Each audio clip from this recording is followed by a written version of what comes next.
Espiritu Santo. Okay, sige. Mga kapatid, bilang mga anak ng aming banal na ina, ay nagtipon-tipon tayo sa harap ng kanyang mapaghimalang larawan upang parangalan siya at tumingin sa lahat ng aming kailangan ng Panginoon sa tulong ng kanyang panalangin. Dahil sa tayo ay hindi karapat-dapat na mga anak, humingi muna tayo sa Diyos ng awa at katawan.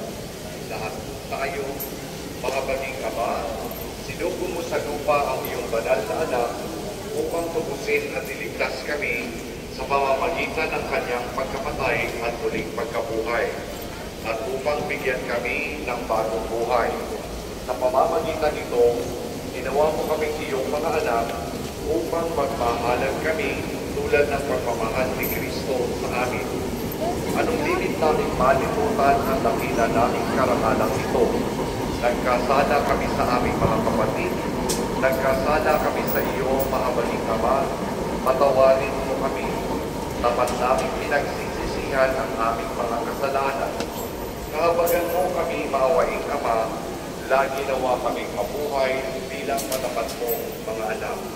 Magsiupo po tayo.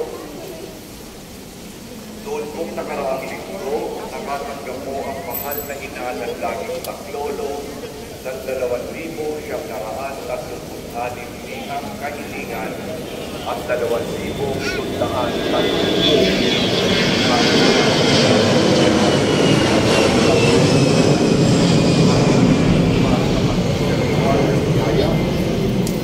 pagpapalik loob, 47 para sa kapayapaan sa tahanan, 4 para sa pagkakasundo, 8 para sa katuwang sa buhay, 71 para sa kalusugan at paggaling, 8 para sa kaligtasan sa mga sakuna, 5 para sa pagkakaroon ng anak, 24 para sa tulong pinansyal, 20 para sa pag-aaral, 15 para sa pagpapantay sa amin, 5 para sa pagbiyahe ng ibang bansa, 25 para sa lokal na trabaho, 10 para sa trabaho sa ibang bansa, 1 para sa bukasyon, 2 para sa naligan ng biyaya, 15 para sa pagpapagyan ng biyaya,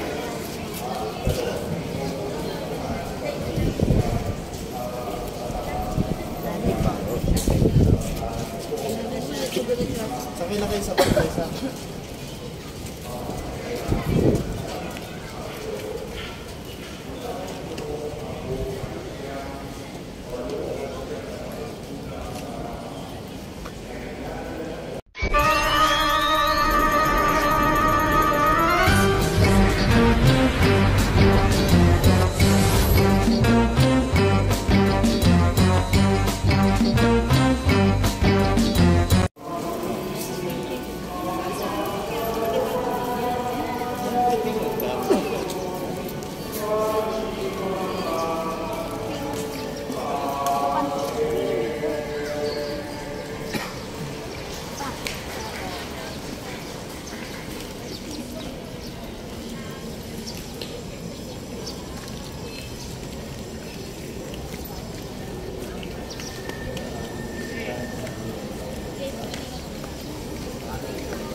Salamat po, magandang hapon.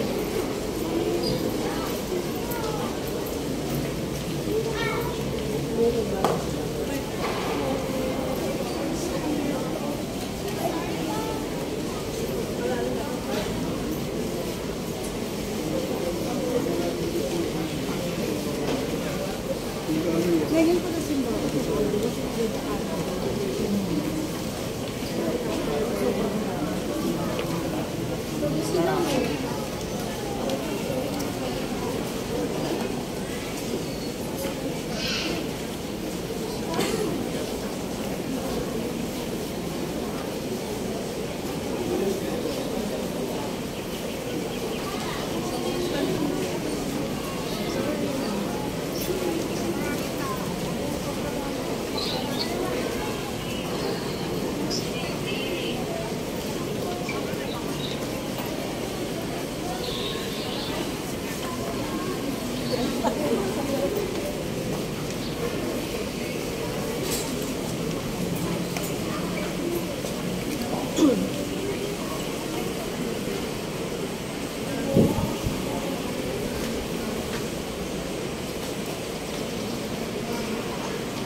sa labas.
Let's go.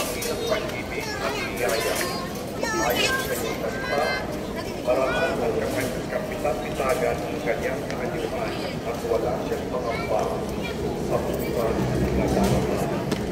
Kaya't sa pagdiriwang na ito ng buwan ng kababaihan, tinataasan sa iyo ang bawat babae ng makanan, bahan, ang pamayanay at kabayan. Bigyan mo sila ng lakas, karunungan at kasutagan upang pag-iilaw at yaman ang bawat pagkakataon. Naway ang kanilang hingin ay marinig, naway ang bawal ay makakuha, ang kanilang puso ay magsisan niya at pagkakaruan at pagmamahal. Iwanan nila ang kwento at pagbabago at pagkakaroon sa pamamagitan niya.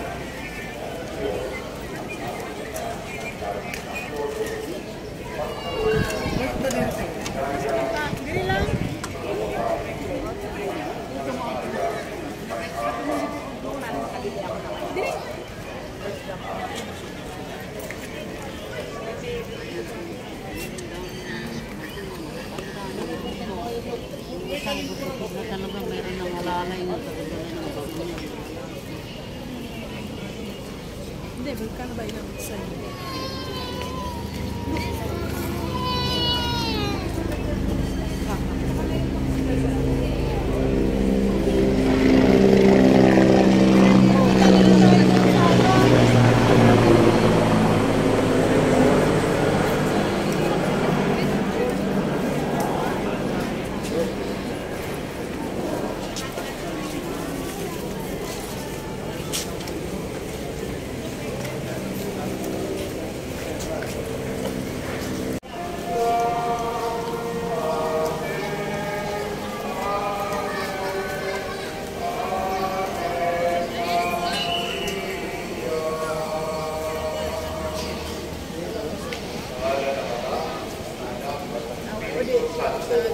sige. Mga kapatid, bilang mga anak ng aming banal na ina, ay nagtitong-titong tayo sa harap ng kanyang mapaghimalang larawan upang parangalan siya at humihin ng lahat ng aming kailangan ng Panginoon sa tulong ng kanyang panalangin.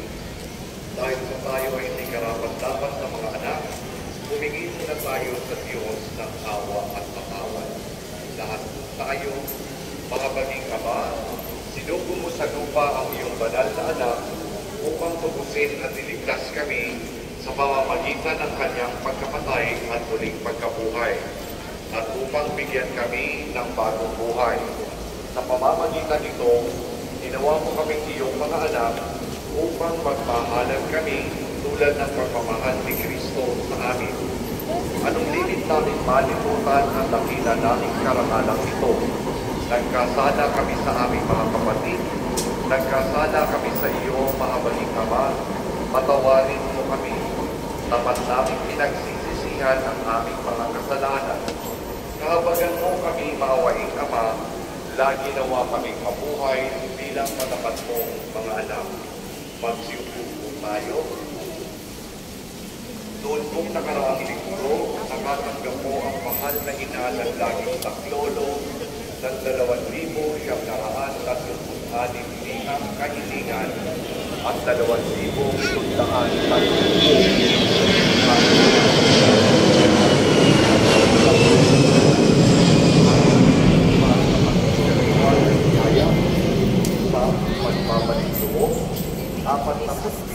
para sa kapayapaan sa tahanan, 4 para sa pagkakasundo, 8 para sa katuwang sa buhay, 91 para sa kalusugan at paggaling, 8 para sa kaligtasan sa mga sakuna, 5 para sa pagkakaroon ng anak, 24 para sa tulong pinansyal, 20 para sa pag-aaral, 15 para sa pagpapantay sa amin, 5 para sa pagbiyahe ng ibang bansa, 25 para sa lokal na trabaho, 10 para sa trabaho sa ibang bansa, 1 para sa bukasyon, 2 para sa natigas na biyaya, 15 para sa pagpapagyan ng biyaya,